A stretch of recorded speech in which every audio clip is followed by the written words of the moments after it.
RAG avancé Hybrid Search et Re-ranking. Bienvenue dans cette formation sur le RAG avancé. Aujourd'hui, nous allons aller bien au-delà du RAG basique en implémentant une architecture hybride combinant recherche vectorielle et recherche lexicale BM25, puis en ajoutant un étage de re-ranking avec Claude. À la fin de cette vidéo, vous saurez construire un pipeline RAG robuste, mesurable et prêt pour la production. Assurez-vous d'avoir complété le niveau 1 avant de continuer. Prérequis et environnement. Cette formation s'appuie sur le niveau 1 RAG. Vous devez maîtriser les concepts d'embedding, de distance cosinus et avoir déjà utilisé ChromaDB avec Python. Pour l'environnement, vous aurez besoin de Python 3.10 ou supérieur, du SDK Anthropic, de la librairie Voyage AI, de ChromaDB, et de Rank BM25. Nous installerons tout dès la première étape de démonstration. Votre clé API Anthropic doit être configurée dans vos variables d'environnement. Limite du RAG basique. Le RAG basique repose uniquement sur la similarité sémantique par embedding. C'est puissant, mais insuffisant pour certains cas.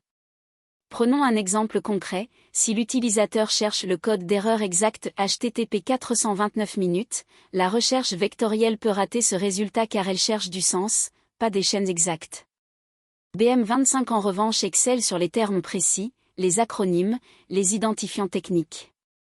La combinaison des deux approches est ce qu'on appelle la recherche hybride. Architecture du pipeline hybride. Voici l'architecture que nous allons construire. Étape 1, le document est découpé en chunks avec une stratégie d'overlap.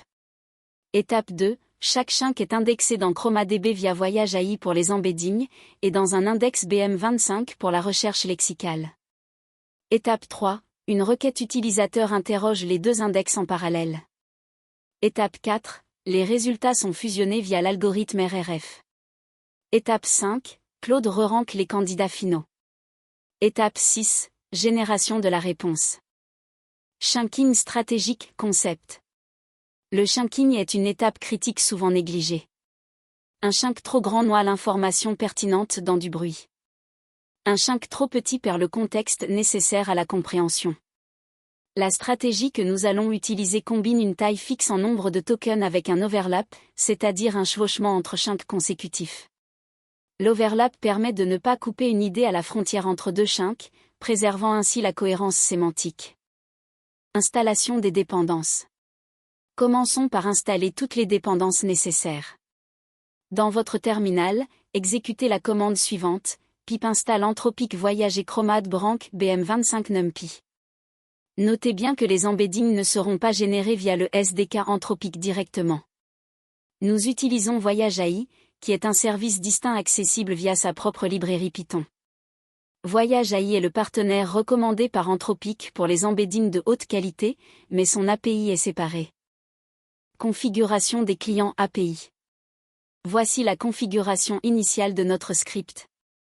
Nous importons Anthropic pour la génération de texte et Voyager pour les embeddings. Nous initialisons deux clients distincts, Anthropic.Anthropic, stocké dans la variable Claude-client, et Voyager.client, stocké dans Voyage-client. La clé Anthropic est lue depuis la variable d'environnement Anthropic-API-KEY. La clé Voyage AI est lue depuis Voyage-API-KEY. Ces deux clés sont indépendantes et doivent toutes les deux être configurées. Fonction chunk-text, code complet. Voici le code complet de notre fonction de chunking. La fonction prend en paramètre le texte, chunk-size fixé à 512 et overlap à 64. Elle commence par découper le texte en mots via split. Ensuite, une boucle parcourt les mots par pas de chunk-size moins overlap, créant à chaque itération un chunk en rejoignant les mots de l'index courant jusqu'à chunk-size. Chaque chunk est ajouté à la liste result. La fonction retourne cette liste. L'overlap de 64 mots garantit la continuité entre chunks adjacents. Génération des embeddings Voyage AI. Pour générer les embeddings, nous utilisons Voyage-client.embed. La méthode prend en premier argument la liste de texte, puis le paramètre modèle égal à Voyage2, et input-type égal à document pour l'indexation. Le résultat expose un attribut embedding qui contient la liste des vecteurs. Pour une requête utilisateur, on utilise le même appel mais avec input-type égale à query. Cette distinction document versus query est importante pour la qualité des résultats de recherche. Indexation dans ChromaDB. Nous créons une collection ChromaDB avec chromadb.client.create-collection en lui donnant le nom rag-hybride.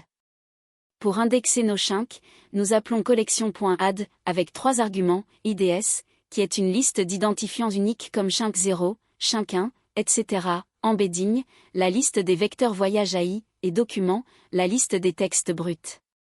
ChromaDB stocke les vecteurs et les textes ensemble, ce qui permet de récupérer le texte directement lors d'une recherche. Construction de l'index BM25. En parallèle de ChromaDB, nous construisons un index BM25. BM25 est un algorithme de ranking lexical classique, très efficace sur les correspondances exactes de termes. Depuis la librairie Rank BM25, nous importons BM25 Okapi. Nous tokenisons chaque chunk en une liste de mots minuscules via un liste compréhension. Pour chaque chunk, on applique chunk.lowe.split. Puis nous instancions BM25 Okapi en lui passant cette liste de tokens. L'index est maintenant prêt pour la recherche lexicale. Recherche vectorielle ChromaDB. La fonction de recherche vectorielle est simple. Elle prend la requête EK, le nombre de résultats souhaités. On génère d'abord l'embedding de la requête via voyage-client.embed avec input-type query. Puis on appelle collection.query, avec query-embedding contenant ce vecteur et n-result égale à k. ChromaDB retourne un dictionnaire avec les clés documents et distance. Nous retournons une liste de tuples contenant le texte du chunk et son score de similarité. Plus le score est bas, plus le chunk est proche sémantiquement. Recherche BM25 lexicale. La fonction de recherche BM25 tokenise d'abord la requête en mots minuscules. On appelle ensuite BM25 index.get-score, avec ses tokens, ce qui retourne un tableau NumPy de score pour chaque chunk. Nous utilisons numpy.argsort, avec slicing négatif pour obtenir les indices des cas meilleurs scores dans l'ordre décroissant. La fonction retourne une liste de tuples contenant le texte du chunk et son score BM25. Un score BM25 élevé indique une forte correspondance lexicale avec la requête. Fusion RRF, Reciprocal Rank Fusion. Le Reciprocal Rank Fusion est l'algorithme qui fusionne les deux listes de résultats. Le principe est simple, pour chaque chunk, son score RRF est la somme des inverses de ses rangs dans chaque liste, selon la formule 1 divisé par k plus rang, où k est une constante de lissage fixée à 60. Un chunk qui apparaît bien classé dans les deux listes obtient un score RRF élevé. Ce mécanisme est robuste car il ne dépend pas de l'échelle des scores originaux, qui sont incomparables entre BM25 et distance cosinus. Implémentation RRF code. Voici l'implémentation concrète. La fonction RRF-bas fusion prend vector-result et BM25 result, deux listes de tuples text score.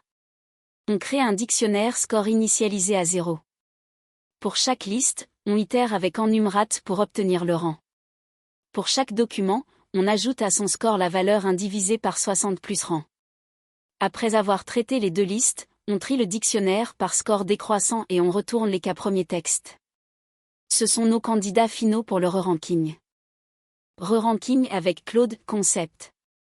Le re-ranking est la dernière étape de filtrage avant la génération.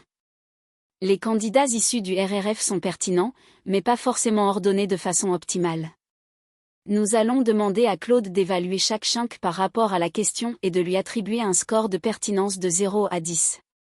Cette approche tire parti de la compréhension fine du langage naturel de Claude pour affiner l'ordre des résultats. Le re-ranking est coûteux en token, donc on l'applique uniquement sur les 5 à 10 meilleurs candidats RRF. Prompt de re-ranking. Le prompt de re-ranking doit être précis et produire une sortie parséable. Voici sa structure, on indique à Claude qu'il est un système de ranking de documents. On lui fournit la question de l'utilisateur entre balises XML question. On lui fournit le chunk à évaluer entre balises XML documents. On lui demande de répondre uniquement avec un entier entre 0 et 10 représentant la pertinence du document pour répondre à la question. Aucun autre texte ne doit être retourné. Cette contrainte forte permet un parsing fiable du score. Implémentation re-ranking code. La fonction rerank-with-claude itère sur chaque chunk candidat. Pour chaque chunk, elle appelle claude-client.message.create avec le modèle Claude Opus 4-5, max-token à 10 pour forcer une réponse courte, et le prompt de re-ranking. Elle extrait le contenu du premier message de la réponse et tente de le convertir en entier via INT. En cas d'erreur de parsing, elle attribue un score de 0. Elle retourne les chunks triés par score décroissant. Les chunks avec les scores les plus élevés seront utilisés comme contexte pour la génération. Génération finale avec contexte re-ranké. Une fois les chunks re-rankés, nous assemblons le contexte final. Nous prenons les 3 premiers chunks du résultat de re-ranking et les concaténons avec un séparateur. Nous construisons un prompt de génération qui inclut ce contexte et la question originale. L'appel à claude-client.message.create utilise le modèle Claude Opus 4-5 avec un max-token 2024. Le message système demande à Claude de répondre uniquement à partir du contexte fourni, sans inventer d'informations. C'est la garantie de factualité du pipeline RAG. Pipeline complète assemblage. Voici la fonction principale rag-hybrid-query qui orchestre tout le pipeline. Elle prend en paramètre la question de l'utilisateur. Elle appelle successivement vector-search pour obtenir les 10 meilleurs résultats vectoriels, BM25 search pour les 10 meilleurs résultats lexicaux, RRF-fusion pour fusionner et garder les 5 meilleurs candidats, puis rerank-with-claude pour affiner l'ordre. Enfin, elle appelle generate-answer avec les chunks re-rankés et la question. Le résultat final est retourné à l'appelant. Évaluation RAG, métrique clé. Un pipeline RAG sans évaluation est un pipeline qu'on ne peut pas améliorer. Nous allons implémenter 3 métriques fondamentales. La première est la fidélité, la réponse est-elle factuelle par rapport aux chunks récupérés? La deuxième est la pertinence des chunks récupérés, les documents trouvés répondent-ils vraiment à la question? La troisième est la pertinence de la réponse finale par rapport à la question. Ces 3 métriques forment le triangle d'évaluation RAG, aussi appelé RAG triade dans la littérature. Évaluation, fidélité avec Claude. Pour évaluer la fidélité, nous demandons à Claude de jouer le rôle d'un évaluateur. Le prompt fournit le contexte récupéré, la réponse générée, et demande « Chaque affirmation de la réponse est-elle supportée par le contexte ?» Répondez avec un score entre 0 et 1. Un score de 1 signifie que toutes les affirmations sont vérifiables dans le contexte. Un score de 0 signifie que la réponse contient des hallucinations. Ce score de fidélité est la métrique la plus critique pour un système RAG en production. Évaluation, pertinence des chunks. La pertinence des chunks récupérés mesure la qualité de la recherche elle-même, indépendamment de la génération. Pour chaque chunk récupéré, on demande à Claude, sur une échelle de 0 à 1, ce chunk contient-il de l'information nécessaire pour répondre à la question? On calcule ensuite la moyenne des scores sur tous les chunks. Si ce score est bas, le problème est dans la recherche, pas dans la génération. Cela oriente le diagnostic et les améliorations vers le bon composant du pipeline. Évaluation, fonction evaluate-rag. La fonction evaluate-rag prend en paramètre la question, les chunks récupérés, et la réponse générée. Elle appelle evaluate-faithfulness et evaluate-chunk-relevance, 2 fonctions qui font chacune un appel Claude. Elle retourne un dictionnaire avec 3 clés, faithfulness-score, chunk-relevance-score, et answer-relevance-score, ce dernier étant calculé en demandant à Claude si la réponse répond effectivement à la question posée. Ce dictionnaire de métriques peut être logué dans un système de monitoring pour suivre les performances dans le temps. Test du pipeline, exemple concret. Testons notre pipeline avec un exemple concret. Nous créons un corpus de 3 documents techniques sur les API REST, les erreurs HTTP et les bonnes pratiques de rate limiting. Après indexation dans ChromaDB et BM25, nous posons la question, comment gérer une erreur HTTP 429 dans un client API? Nous attendons que le pipeline récupère les chunks sur le rate limiting, les fusionne via RRF, les re-rank avec Claude, puis génère une réponse précise. Observons les scores d'évaluation retournés. Analyse des résultats de recherche. L'analyse des résultats intermédiaires est pédagogiquement importante. Sur notre exemple avec HTTP 429, la recherche vectorielle retourne des chunks sur la gestion d'erreurs en général, car c'est sémantiquement proche. BM25 retourne directement les chunks contenant la chaîne 429, car c'est une correspondance exacte. Après fusion RRF, les chunks les plus pertinents remontent, ceux qui sont à la fois sémantiquement proches et qui contiennent le terme exact. C'est la complémentarité des deux approches en action. Optimisation et bonne pratique. Quelques optimisations importantes pour la production. Premièrement, mettez en cache les embeddings des documents, recalculez les embeddings à chaque requête est coûteux. Deuxièmement, ajustez le paramètre K de RRF selon votre domaine. Pour des documents techniques très spécialisés, réduire K à 10 favorise les correspondances exactes. Troisièmement, limitez le re-ranking aux 5 meilleurs candidats RRF pour contrôler les coûts. Quatrièmement, loguez systématiquement les métriques d'évaluation pour détecter les dégradations de performance. Choix du modèle d'embedding. Le choix du modèle Voyage AI a un impact significatif sur la qualité. Voyage 2 est le modèle généraliste que nous avons utilisé. Voyage Code 2 est optimisé pour le code source et la documentation technique. Voyage Large 2 offre une meilleure qualité au prix d'une latence plus élevée. Pour vos RAG sur de la documentation technique ou du code, Voyage Code 2 donnera de meilleures performances que le modèle généraliste. Testez toujours votre choix de modèle d'embedding avec vos métriques d'évaluation avant de passer en production. Récapitulatif architecture. Récapitulons ce que nous avons construit. Notre pipeline RAG hybride se décompose en 6 couches. La couche chunking avec overlap pour préserver le contexte. La couche indexation dual avec ChromaDB pour le vectoriel et BM25 Okapi pour le lexical. La couche recherche hybride interrogeant les deux index en parallèle. La couche fusion RRF combinant les résultats de façon robuste. La couche re-ranking Cloud pour affiner la pertinence.